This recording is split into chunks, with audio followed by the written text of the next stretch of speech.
প্রকৃতি আমাদের কিছু সহজ সমাধান দিয়েছে। সেই তালিকার শীর্ষে রয়েছে কলা নামক ফলের নাম। উচ্চ রক্তচাপ হলো সেসব গোপন স্বাস্থ্য সমস্যার মধ্যে একটি, যা উপেক্ষা করলে দীর্ঘমেয়াদী ক্ষতি হতে পারে। বিশেষজ্ঞরা বলছেন যে উচ্চ রক্তচাপে আক্রান্ত ব্যক্তিদের দিনে কমপক্ষে একটি কলা খাওয়া উচিত। কলা মূলত পটাশিয়াম সমৃদ্ধ খাবার। একটি বড় কলায় প্রায় 400 থেকে 450 মিলিগ্রাম পটাশিয়াম থাকে, যা আপনার দৈনিক চাহিদায় প্রায় 10%।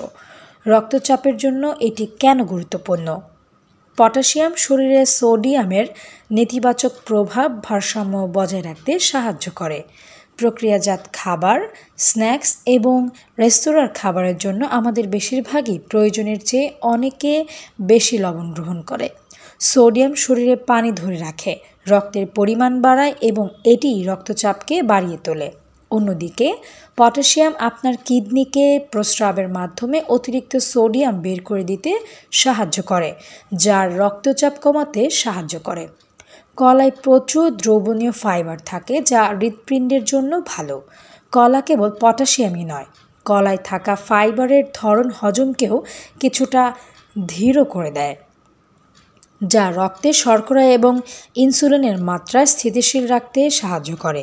এটি গুরুত্বপূর্ণ কারণ ডায়াবেটিস এবং উচ্চ রক্তচাপ একসঙ্গেই চলে। এতে আপনার সকালের ওটসের সঙ্গে একটি কলা কেটে নিন, দ্বিগুণ ফাইবার পাবেন এবং আপনার দিনের শুরুটাও দুর্দান্ত হবে। কলায় পর্যাপ্ত পরিমাণে ম্যাগনেসিয়াম থাকে, যা রক্তনালী শিথিল করতে এবং রক্তচাপ কমাতে সাহায্য করার জন্য পরিচিত আরেকটি খনিজ। ম্যাগনেসিয়াম ভাস্কুলার টোনে ভারসাম্য রাখে, রক্তনালীর দেয়ালে প্রদাহ কমায় এবং হৃদস্পন্দন এবং স্নায়ুর কার্যকারিতা নিয়ন্ত্রণে সহায়তা করে।